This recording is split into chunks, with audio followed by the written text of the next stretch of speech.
हम क्या ऐसा करें या क्या ऐसा ना करें so that we can assure कि केमिस्ट्री में हम 90 टू 100 मार्क्स ला सकें। कैसे आएंगे इतने मार्क्स? आपके बोल देने से आ जाएंगे क्या? ना जी, मेरे बोलने से नहीं आएंगे। कि आपको जेई मेंस के लिए क्या करना है, पूरी बुक वो पहला मटेरियल है जो आपके भेजे को चाहिए, आपके दिमाग को चाहिए उस सब्जेक्ट की बेटर अंडरस्टैंडिंग के लिए। केवल एनसीईआरटी पढ़ के आप अच्छा स्कोर नहीं कर सकते। हेलो एवरीवन, आइए स्वागत है आप सबका। आज हम बात करने वाले हैं बहुत ही इंपॉर्टेंट टॉपिक पर। जो भी जेई एस्पिरेंट्स हैं, जेई की प्रिपरेशन कर रहे हैं और टारगेट कर रहे हैं 2027 जेई मेन, तो आज हम बात करेंगे हम क्या ऐसा करें या क्या ऐसा ना करें so that we can assure कि केमिस्ट्री में हम 90 टू 100 मार्क्स ला सकें। बहुत इंपॉर्टेंट सेशन होने वाला है। अगर आप पूरा सेशन देखेंगे तो आपको पता चलेगा कि क्या हमें करना चाहिए और क्या नहीं करना चाहिए। आज हम बात करेंगे केमिस्ट्री की। ठीक है जी, तैयार हैं? तो जेई केमिस्ट्री में 90 टू 100 के लिए क्या क्या ध्यान देने वाली बात है उस पर बात करेंगे। पहले, आज अगर आप ये वीडियो देख रहे हैं तो आपके पास अराउंड 180 डेज जनवरी अटेम्प्ट की अगर बात करते हैं तो लगभग 180 दिन, और अगर हम बात करें अप्रैल अटेम्प्ट की तो 250 दिन बचे हुए। पहली बात यह है कि कई सारे बच्चे इतना पैनिक कर देते हैं और कोई प्रॉपर शेड्यूल लेकर नहीं चलते, इसलिए वो दोनों अटेम्प्ट में अपनी बैंड बजवा लेते हैं। एक एक चीज बताऊंगा, ध्यान से सुनिए। अब अगर आप इस कैटेगरी के बच्चे हैं कि आपकी तैयारी एकदम बढ़िया चल रही है, कोई बैकलॉग नहीं है, कोई ज्यादा झंझट नहीं है, सुकून से चीजें चल रही हैं, तो आपको जेई मेंस जनवरी अटेम्प्ट टारगेट करना चाहिए। लेकिन उन बच्चों के लिए जिन्होंने लेट स्टार्ट किया या उनका बहुत ज्यादा बैकलॉग हो चुका है, स्टार्ट तो सही टाइम पे किया था, मेरे ख्याल से आपको जेई अप्रैल अटेम्प्ट को के अप्रैल अटेम्प्ट को टारगेट करना चाहिए। मेरे भाई, दोनों ही सिचुएशन में आपको पैनिक नहीं करना है। आपको क्या करना है? आपको हर एक चीज बहुत तमीज से, तरीके से, सलीके से करना है। तो याद रखें, 180 डेज जनवरी अटेम्प्ट को टारगेट उसी को करना है जिसकी पढ़ाई 95% 90% ऑन द ट्रैक है। ऑन द ट्रैक है, बाकी कोई टेंशन नहीं लें। लेकिन कई ऐसे बच्चे होते हैं जो थोड़ा लेट स्टार्ट करते हैं, और कुछ ऐसा होता है कि स्टार्ट तो सही टाइम पे करते हैं लेकिन हेल्थ इश्यू आ गया या किसी भी ऐसे रीजन की वजह से जो वो अवॉइड नहीं कर सकते थे, उन्हें इश्यूज आ चुके हैं, तो आप अप्रैल अटेम्प्ट पर दांव खेलिए। डेफिनेटली आप कर सकते हैं और देखते हैं आगे क्या ध्यान देने वाली बात है। मेरे भाई, 2026 की बात करें अगर जेई मेन का, तो 99 परसेंटाइल लाने के लिए आपको केमिस्ट्री में 68 से 78 मार्क्स लाने पड़े। याद रखें, लगभग इसी के आसपास आपको मार्क्स लाने पड़ेंगे अगर आप 99 परसेंटाइल केमिस्ट्री में स्कोर करना चाहते हैं तो। अच्छा, ऐसा इसलिए होता है क्योंकि जैसे आप पिछले 2 साल से पेपर देखें तो पेपर थोड़ा ठीक आ रहा है। पेपर ठीक आ रहा है तो ये मार्क्स रेंज ये है। पेपर अगर थोड़ा इजी होगा तो मार्क्स रेंज थोड़ा बढ़ जाएगा, फिर वो आपका कट ऑफ ऊपर चला जाता है। तो ये दिमाग में आप रख सकते हैं। अच्छा, बहुत सारे बच्चे, अराउंड 14-15 हजार बच्चे हैं जो इसके ऊपर मार्क्स ला ही रहे हैं।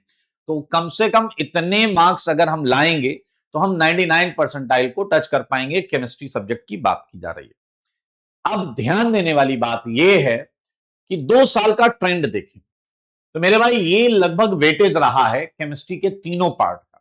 इनऑर्गेनिक का वेटेज लगभग 27-28%, ऑर्गेनिक का वेटेज 37% तक गया, और फिजिकल का वेटेज, फिजिकल केमिस्ट्री का वेटेज 39% तक गया। मेरे भाई, इन सब्जेक्ट के नेचर को भी समझें। फिजिकल केमिस्ट्री में आपको क्वेश्चंस को समझना बहुत जरूरी है। क्वेश्चन कह क्या रहा है, क्वेश्चन को फ्रेम करना और फिर से सॉल्व करना, ये बहुत जरूरी है। और फ्यूजन के क्वेश्चंस भी आते हैं।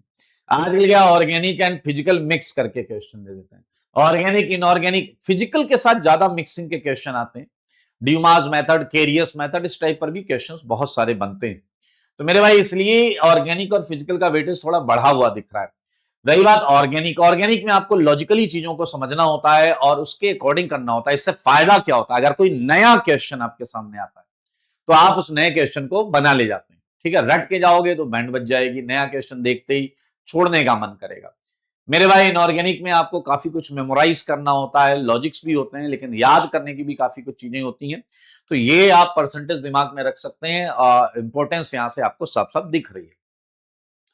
यहां पर एक क्लासिफिकेशन है 25 26 का कि किस चैप्टर से लगभग कितने क्वेश्चंस आए थे।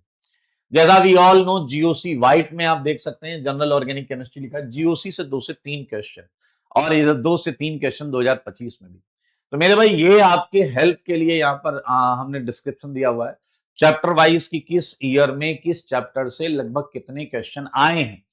अब मजेदार चीज ये है कि आपने अगर टारगेट ये बनाया है कि 90 से 100 मार्क्स लाए, तो भाई साहब ये डैश पंक्ति मत करना कि मैंने कोई चैप्टर छोड़ दिया, सर इसका 2 साल से नहीं है, इसका 1 साल से नहीं। आपको चैप्टर सारे पढ़ने, कोई भी चैप्टर स्किप नहीं करना। आपकी केमिस्ट्री में अगर कोई इश्यू चल रहा है और 90 टू 100 मार्क्स लाने का आप सपना देख रहे हैं, तो कैरियर विल आपके लिए एक बहुत अच्छी अपॉर्चुनिटी लेकर आया है।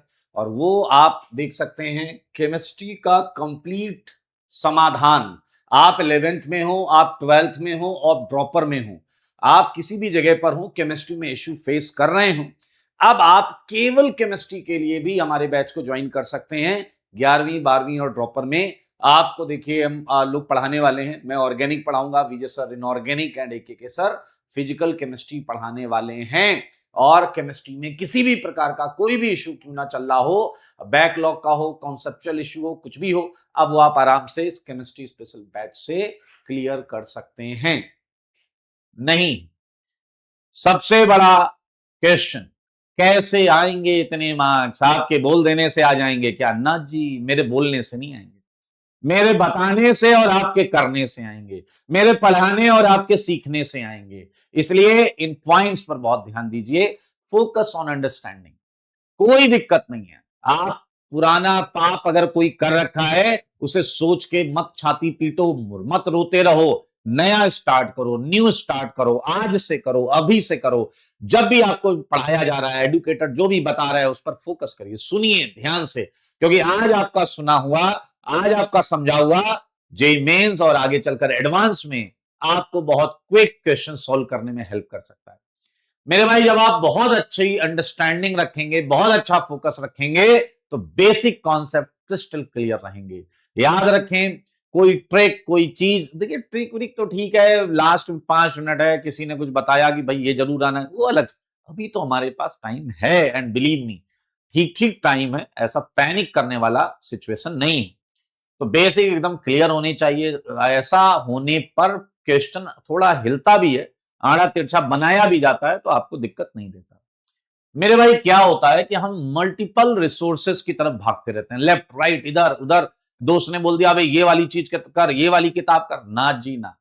एक कंटेंट, एक जगह से स्टिक रहकर तमीज से पढ़ाई करिए, गिवन दैट आपको जहां समझ में अच्छा आ रहा हो। ये नहीं सर ने कहा एक जगह चिपक जाओ, वहीं पे बैठे रहो, वहीं कर, अरे भैया समझ में आ रहा है वहां से करो।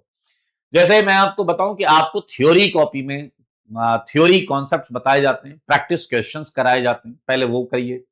उसके बाद आपको करना है मॉड्यूल्स करने हैं। अच्छा, जब आप थ्योरी कॉपी के क्वेश्चंस कर रहे हैं तो उसमें कुछ क्वेश्चंस आपको सरप्राइज करते हैं, आपको मजा भी आता है करने में, तो उसमें मार्क जरूर लगा लीजिए। जब मार्क लगा लेंगे तो क्वेश्चंस अच्छे क्वेश्चंस में काउंट हो गए, तो दोबारा रिवीजन करने में आपको हेल्प मिलेगी। लेक्स बुक का मतलब ये है कि जो एडुकेटर बताए बस वो करना। जैसे मैं ऑर्गेनिक केमिस्ट्री में ब्लू बुक बताता हूं, जो मेरी खुद की सिंगेज की बुक है, मैं बताता हूं कि आपको जेईई मेंस के लिए क्या करना है, पूरी बुक नहीं लगानी। जेईई मेंस के लिए जेईई मेंस एक्सरसाइज और एडवांस के सिंगल करेक्ट, बस इतना लगाना है। तो मेरे भाई आपको पूरी बुक ना लगा के बुक का एक सेगमेंट ही कंप्लीट करना है। मेंस में हम जब मार्क्स 100 के आसपास लाना चाहते हैं, उसके बाद जब मेंस क्वालिफाई हो जाएगा तो बची हुई बुक को फिर करें। एक बड़ा इंटरेस्टिंग पॉइंट है शॉर्ट नोट्स। शॉर्ट नोट्स में क्या करें मेरे भाई, ये बड़ा यहां पर बच्चे खूब डैशपंती करते हैं, शॉर्ट नोट्स के नाम पे एक नया रजिस्टर तैयार करके बैठ जाते हैं। ना जी ना, ऐसा नहीं करने का। हर चैप्टर में मुझे और आपको ये पता है कि कौन सी चीज इंपॉर्टेंट, कौन सी चीज आप पढ़ते हैं भूल जाते हैं, कंफ्यूजन रहता है, फॉर्मूला याद नहीं होता। ये शॉर्ट नोट्स हर बच्चे के अलग अलग होते हैं। भाई आपको कुछ चीजें याद हैं, किसी को हो सकता है वो चीजें याद नहीं है। तो आप किसी चैप्टर का शॉर्ट नोट्स जब बनाएं तो उस चीज को बार बार ना लिखें जो आपको 100% आती है, जो आप सोते हुए भी बता सकते हैं, उसे शॉर्ट नोट्स में डालने की कोई आवश्यकता नहीं। शॉर्ट नोट्स में वो चीजें इन्वॉल्व करो, वो चीजें रखो जो आप पढ़ते हो और आपके दिमाग से स्किप हो जाती है, या कोई फॉर्मूला है, या किसी रिएक्शन में कलर चेंज है, या कोई ऑक्सीडेशन स्टेट चेंज है। और याद रखिए, किसी और का शॉर्ट नोट्स आपके काम का नहीं होगा, आपको खुद के शॉर्ट नोट्स रखने चाहिए। शॉर्ट नोट्स बहुत ज्यादा 3 4 5 पेजेस के अंदर, मैं चैप्टर की बात नहीं कर रहा हूं, मैं पूरे सब्जेक्ट की बात कर रहा हूं। छोटा छोटा लिखिए ताकि आपको शॉर्ट नोट्स वाकई शॉर्ट ही दिखाई दें। ये चीजें अगर आप करेंगे तो आप निश्चित तौर पर रिलैक्स हो जाएं कि आपको सारी चीजें जो आप प्लान कर रहे हैं वो सब मिलने वाली हैं। अब है मटेरियल रिक्वायर्ड फॉर 100 मार्क्स। मेरे भाई, मैंने आपको कहा है कंटेंट सीखना इंपॉर्टेंट है, तो आपको उसके लिए पहले अपने पढ़ाई, अपने कैरियर, अपने फ्यूचर से कंप्रोमाइज मत करिए। मत मान लीजिए कि हाँ ऐसा ही होता है। आप क्यों, क्या, कैसे जरूर पूछिए। पहला मटेरियल तो यही है कि आप जहां भी पढ़ रहे हैं वहां टीचर से डाउट पूछिए। भाई हर चीज का लॉजिक होता है, रीजन होता है, कॉन्सेप्ट होता है, वो पूछिए। वो पहला मटेरियल है जो आपके भेजे को चाहिए, आपके दिमाग को चाहिए उस सब्जेक्ट की बेटर अंडरस्टैंडिंग के लिए। उसके बाद मैं आपको बोलूंगा सबसे ज्यादा इंपॉर्टेंट होता है कि थ्योरी कॉपी आपने जो बनाई है केमिस्ट्री में, स्पेशली नोट्स बनाने बहुत जरूरी है। तो थ्योरी कॉपी से आपको गो थ्रू करना है, थ्योरी कॉपी अच्छे नोट्स बनाने जो लास्ट टाइम में आपको रिवीजन में बहुत हेल्प करेंगे। सेकेंड, आपको क्या करना है, आपके मॉड्यूल्स लगाने हैं। मॉड्यूल्स तो पूरे जो आपको दिए गए हैं वो आपको लगाने हैं। एंड एक बुक जो है एटलीस्ट, जैसे मैं अपनी क्लासेस में अपनी ब्लू बुक जो है problems and solution in organic chemistry, उसका एक्सरसाइज 1 और एक्सरसाइज 1 मतलब जेई मेंस एक्सरसाइज और जेई एडवांस का सिंगल करेक्ट, इतना आप करें। इतना करके जब आप जाएंगे तो भाई साहब आप क्वेश्चन पेपर सेटर से ऊपर का थॉट रख रहे होंगे। आप 100 100 मतलब 100 नंबर तो आराम से स्कोर कर सकते हैं। बिल्कुल टेंशन नहीं लेनी है इस बात के लिए। अच्छा, फिर कहते और करना, और क्वेश्चन करने, फिर क्या करना। मेरे भाई, एनसीईआरटी को मेंस में अच्छा स्कोर करने के लिए पढ़ना जरूरी है। केवल एनसीईआरटी पढ़ के आप अच्छा स्कोर नहीं कर सकते। आप अपने नोट्स के साथ, अपने मॉड्यूल प्रैक्टिस के साथ, ब्लू बुक के साथ एनसीईआरटी पढ़ के जाएंगे तो आपके 5 7 8 नंबर, 10 नंबर जो प्योरली इंफॉर्मेशन बेस्ड होते हैं वो आप स्कोर कर लेंगे। This is the material. और क्वेश्चन करने हैं तो दोबारा यही चीजें करिए।